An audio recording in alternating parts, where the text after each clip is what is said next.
Colligative property को पढ़ रहे थे। लास्ट वीडियो में हम लोग ऑस्मोटिक प्रेशर के बारे में पढ़ाई की, उसे समझे। एक्चुअली कॉलिगेटिव प्रॉपर्टी का मीनिंग होता है कि जितना हम number of mole of solute dissolve करवाते हैं सॉल्यूशन में, उस अकॉर्डिंग हमारा कॉलिगेटिव प्रॉपर्टी इंक्रीज करता है। दैट मीन्स कि हम ये कह सकते हैं कि colligative property directly proportional to quantity of solute. हम लोग कॉलिगेटिव प्रॉपर्टी में हमने क्वांटिटी ऑफ सॉल्यूट के बारे में जिक्र किया।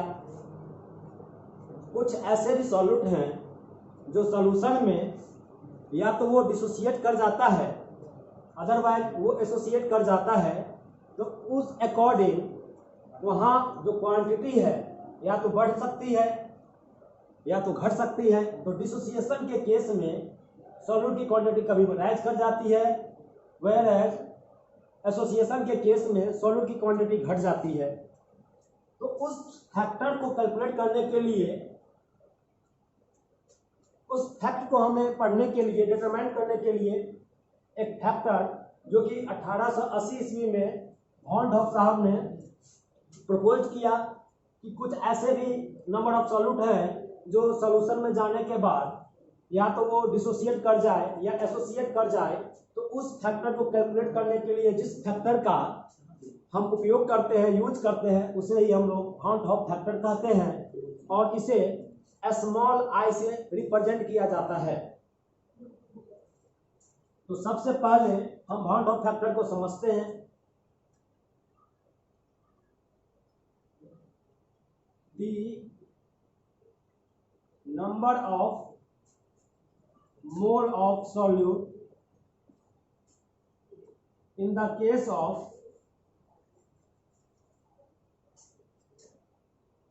dissociation and association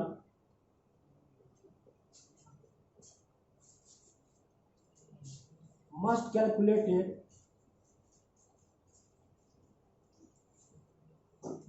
within the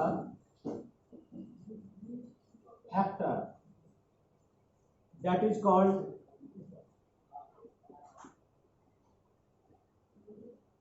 Van 't Hoff factor।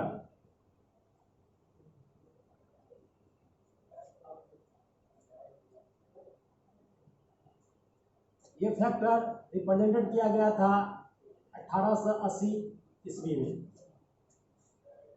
हम कुछ ऐसे सॉल्यूट को एग्जांपल में देखेंगे कि वो सॉल्यूशन के अंतर्गत या तो डिसोसिएट कर जाता है या तो एसोसिएट कर जाता है।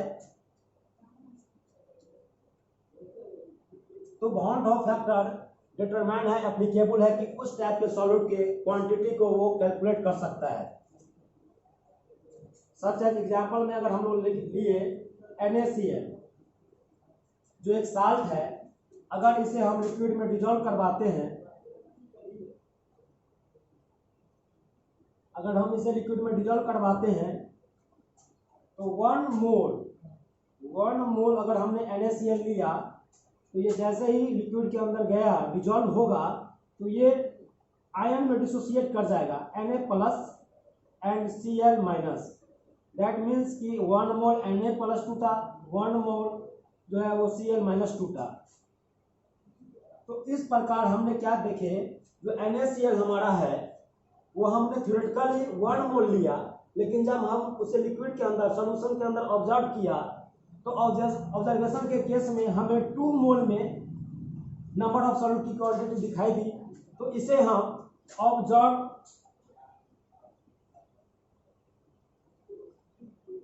सॉल्यूट बोलेंगे और इसे हम लोग थ्योरेटिकल सॉल्यूट बोलेंगे। अब हम इसे देखते हैं कि अगर हमने टाइम 0 पे, जबकि हमने डिजॉल्विंग का काम नहीं किया, उस समय में सोडियम क्लोराइड की क्वांटिटी 1 मोल थी और Na प्लस और Cl की जो क्वांटिटी थी वो 0 थी, क्योंकि यहाँ पे सॉल्युबिलिटी नहीं हुआ था इनिशियल टाइम में। बट फाइनल टाइम अगर हमने देखा कि जैसे ही हमने उसे डिजॉल्व करवाया तो यहाँ पे जो क्वांटिटी है NaCl की वो 0 मोल हो जाएगी और ऑब्जर्व प्रॉपर्टी में देखने को ये मिलेगा कि नंबर ऑफ जो सॉल्यूट है वो डबल हो जाएगी। तो आई के रिगार्डेड जो फॉर्मूला आता है observe property, bound of factor में ये प्रॉपर्टी आती है, डिफिनेशन आता है इसका, observe solute bye theoretical solute. यहां हमने ऑब्जर्व सॉल्यूट में क्या देखा कि हमारी जो क्वांटिटी है वो डबल है, 2 है, और थ्योरेटिकल जो सॉल्यूट है वो 1 मोल है। ये रहा आपका थ्योरेटिकल सॉल्यूट जो 1 मोल है, तो ये आया 2। तो यहाँ हम ये कह सकते हैं कि जब I का वैल्यू 1 से ग्रेटर हो जाए तो वहां पे डिसोसिएशन का केस होता है। If I is greater than 1 then solute become dissociate।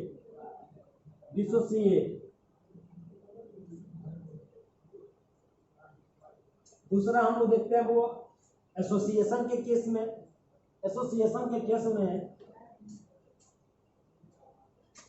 अगर हमने 2 मोल, एसोसिएशन का मतलब ही होता है कंबाइन होना, जुड़ाव। अगर हमने 2 मोल एसिटिक एसिड लिया और उसे हमने बेंजीन में डिसॉल्व करवाने की कोशिश की, बेंजीन में हमने डिसॉल्व करवाने का काम किया। इसे हम लोग एजोट्रॉपिक मिक्सचर में पढ़े भी है कि जब बेंजीन में हम लोग एसिटिक एसिड को डिसॉल्व करवाते हैं तो वहां पे डाइमेराइजेशन प्रोसेस होता है। डाइमेराइजेशन का मतलब होता है कि 2 मोल ऑफ सॉल्यूट कंबाइन होकर के 1 मोल ऑफ सॉल्यूट बनाता है, उसे हम डाइमेराइजेशन बोलते हैं। तो जब हम एसिडिक एसिड को बेंजीन में डिसॉल्व करवाते हैं तो यहाँ 1 मोल एसिटिक एसिड ही हमें ऑब्टेन होगा।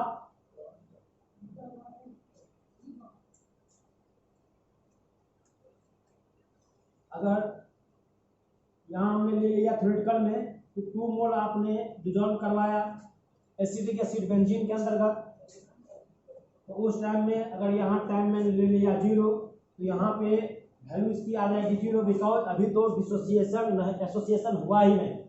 बट फाइनल टाइम में हमने जब देखा कि जब हमने इसे डिसॉल्व करवाया तो यहाँ पे ये डिसॉल्व होने के लिए चला गया, इसलिए इसकी वैल्यू यहाँ 0 हो जाएगी। और यहाँ पे 2 मोल जो एसिटिक एसिड था वो बेंजीन में जाने के बाद 1 बचेगा, क्योंकि यहाँ पे डाइमेराइजेशन हो जाता है, 2 मॉलिक्यूल्स आपस में कंबाइन हो जाता है, इसे ही हम लोग डाइमेराइजेशन बोलते हैं। तो इस केस में हम लोग बोलेंगे एसोसिएशन का जो ये केस है, तो इसमें हमने क्या देखा कि जो I का वैल्यू होता है, फॉर्मूला आप एक बार फिर से देख लीजिए। I का फॉर्मूला होता है बाउंड ऑफ फैक्टर बराबर observed solute bye theoretical solute. जो I है हमारा, ऑब्जर्व्ड सॉल्यूट कितना लिया गया है, 1 है, और थ्योरेटिकल सॉल्यूट आपका ये रहा, थ्योरेटिकल सॉल्यूट कितना लिया गया है, 2। तो यहाँ जो I की वैल्यू है वो I का जो आपका वैल्यू जो है वो 1 के लेस है। तो जब I का जो वैल्यू 1 से लेस हो जाएगा तो उसे ही हम लोग बोलेंगे एसोसिएशन ऑफ सॉल्यूट। तो यहाँ I is the less than 1 then association occurs, then associated the solute। इस फैक्टर को हम लोग एसोसिएटेड फैक्टर बोलते हैं। तो बाउंड ऑफ फैक्टर क्या है, वह फैक्टर जहां सॉल्यूट मोल्स को सॉल्यूशन में जाने के बाद या तो वो डिसोसिएट कर जाए या एसोसिएट कर जाए, तो उसमें क्वांटिटी जो है, एक्चुअल क्वांटिटी जो होता है सॉल्यूट का, वो डिफरेंस हो जाता है। उसे कैलकुलेट करने के लिए हम जिस फैक्टर का यूज करते हैं उस फैक्टर को ही हम लोग बाउंड ऑफ फैक्टर बोलते हैं। इसे आप नोट कर लीजिए। इसके बाद हम लोग देखेंगे एसोसिएशन और डिसोसिएशन का केस। अब हम लोग देखते हैं डिसोसिएशन और एसोसिएशन का केस अभी हमने देखा। अब हमें ये देखना होगा कि डिसोसिएशन अगर सॉल्यूट का होता है तो कौन कौन से फैक्टर जो है वो प्रभावित होगा। अगर एसोसिएशन का केस अगर आएगा तो उससे कौन कौन से फैक्टर प्रभावित होते हैं। तो सबसे पहले डिसोसिएशन के केस में अगर सॉल्यूट आपका डिसोसिएशन हो रहा है तो कौन कौन से जो फैक्टर्स है वो प्रभावित होगा। फर्स्ट नंबर पे हम लोग ले लेते हैं बुआ जी quantity of solute.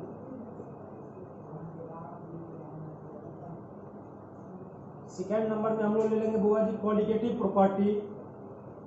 Third number में आ जाएगा molar mass of solute, molar mass of solute. और जो लास्ट हमारा होगा वो भान टॉप फैक्टर यानी VHL। इसमें क्या चेंजेस आएगा, तो जब कोई सॉल्यूट अगर डिसोसिएट हुआ, यानी जैसे ही आपने सॉल्यूशन के अंदर में सॉल्यूट को डिसॉल्व करवाया तो वहां पे जब वो डिसोसिएट होगा, ब्रेक होगा, तो क्वांटिटी जो है सॉल्यूट की वो इंक्रीज कर जाएगी। क्वांटिटी जो है वो सॉल्यूट की क्या हो जाएगा, इंक्रीज कर जाएगा। अगर क्वांटिटी ऑफ सॉल्यूट बढ़ रहा है तो हम लोग पढ़ के आए हैं, इससे पहले भी हमने लास्ट क्लास में इसको स्टडी किया कि नंबर ऑफ सॉल्यूट पे ही क्वालिटेटिव प्रॉपर्टी डिपेंड करता है। तो अगर डिसोसिएशन के केस में क्वांटिटी ऑफ सॉल्यूट राइज करती है, इंक्रीज करती है, तो हमारा क्वालिटेटिव प्रॉपर्टी भी इंक्रीज कर जाएगा, बिकॉज कि qualitative property directly proportional to quantity of solute. तो यहाँ क्वालिटेटिव प्रॉपर्टी जो होगा वो इंक्रीज कर जाएगा। Molar mass of solute, molar mass of solute का मतलब ये होता है कि आपने एक जो पार्टिकल्स दिया है वो पार्टिकल्स डिसोसिएशन के केस में ब्रेक हो जाता है, ब्रोकन होने के बाद वो 1 से 2 हो गया तो कहीं ना कहीं मोलर मास जो है वो कमेगा, डिक्रीजिंग होगा, क्योंकि मोलर मास 1 का जितना था वो 2 के इक्विवेलेंट हो गया, तो मोलर मास यहाँ डिक्रीज कर जाएगा। और बॉन्ड ऑफ फैक्टर में हम लोग ये देखेंगे कि I जो है इज ग्रेटर देन 1, यानी अगर हमने दिया 1 और उसके बदले 1 से अगर ग्रेटर I की वैल्यू आती है तो हम उसे कह देंगे कि ये डिसोसिएशन का फैक्टर है। दूसरा हम लोग देखेंगे एसोसिएशन के केस में। एसोसिएशन में क्या होगा कि जब कोई सॉल्यूट एसोसिएशन करता है, एसोसिएट हो जाता है, तो वहां पे जो क्वांटिटी ऑफ सॉल्यूट की जो है बात वो डिक्रीज करेगी, क्योंकि हमने दिया 2। एसोसिएशन का मतलब क्या होता है, हमने दिए 2 और हमें प्राप्त हुआ 1, तो यहाँ पे क्वांटिटी जो है ऑफ सॉल्यूट की वो डिक्रीज कर रही है। जो क्वालिटेटिव प्रॉपर्टी है, qualitative property directly proportional to quantity of solute, तो यहाँ क्वांटिटी ऑफ जो सॉल्यूट है अगर वो डिक्रीज कर रही है तो क्वालिटेटिव प्रॉपर्टी भी घटेगा। But molar mass of solute क्या होगा, तो molar mass of solute increase करेगा, क्योंकि आपने 2 मोल ऑफ सॉल्यूट को दिया है और जब सॉल्यूशन जब बन रहा है तो वहां पे जो मोलर मास है वो छोटे छोटे पार्टिकल्स एक साथ कंबाइन होते हैं तो बड़े पार्टिकल्स बनेंगे। इस वजह से जो मोलर मास होगा उसमें वो इंक्रीज कर जाएगा और बॉन्ड ऑफ फैक्टर यहाँ आएगा I इज लेस देन 1। इस बात को हमें ध्यान रखना होगा। कई बार ऑब्जेक्टिव में ये चीज पूछे जाते हैं कि in the case of the association, in the case of the dissociation what is the value of I, तो हमें इस चीज को ध्यान में रखना ही होगा।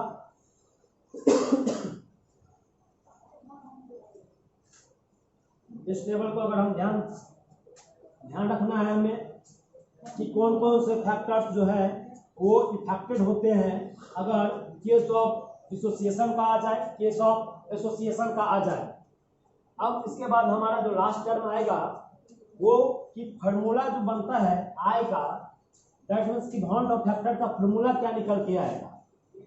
तो बॉन्ड ऑफ फैक्टर को हम लोग रिप्रेजेंट करते हैं स्मॉल I से। तो फर्स्ट नंबर जो फार्मूला, इसके 2 फार्मूले होते हैं। वन इज द कि observe qualitative property CP by theoretical qualitative property. Second आएगा I बराबर जो थ्योरेटिकल मोलर मास है, थ्योरेटिकल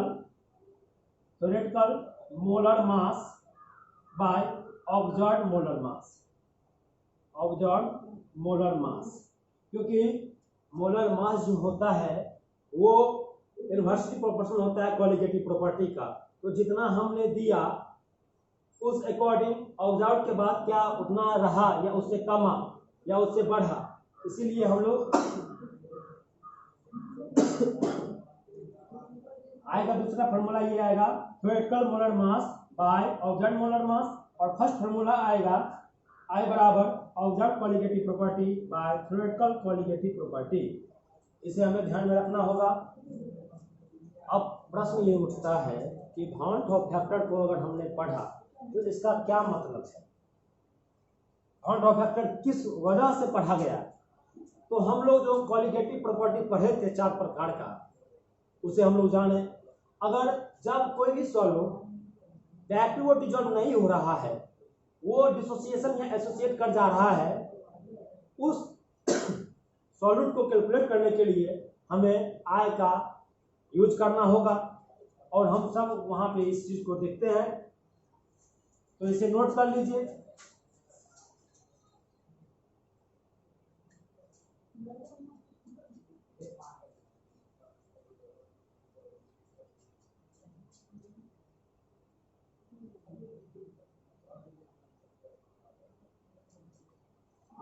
हम लोग क्वालिटेटिव प्रॉपर्टी में पढ़े थे 4 फैक्टर, RLVP, सेकेंड नंबर पे हमारा था एलिवेशन इन बॉइलिंग पॉइंट, इसमें हमारा फॉर्मूला था KB × M। RLVP में हमारा था XB। तीसरा हमारा था depression in freezing point, KF × small m। And fourth number था हमारा ऑस्मोटिक प्रेशर, जिसे हम लोग पाई से रिप्रेजेंट करते थे, बराबर CRT। ये हमारा फॉर्मूला था। अब ऐसे फैक्टर्स जिसमें अगर सॉल्यूट हमारा डिसोसिएट या एसोसिएट कर जाएगा, तो हम इसमें I को क्या करेंगे, I से मल्टीप्लाई कर देंगे, और हमें वो वैल्यू निकल के आ जाएगा कि सॉल्यूट की क्वांटिटी एक्चुअली कितना है।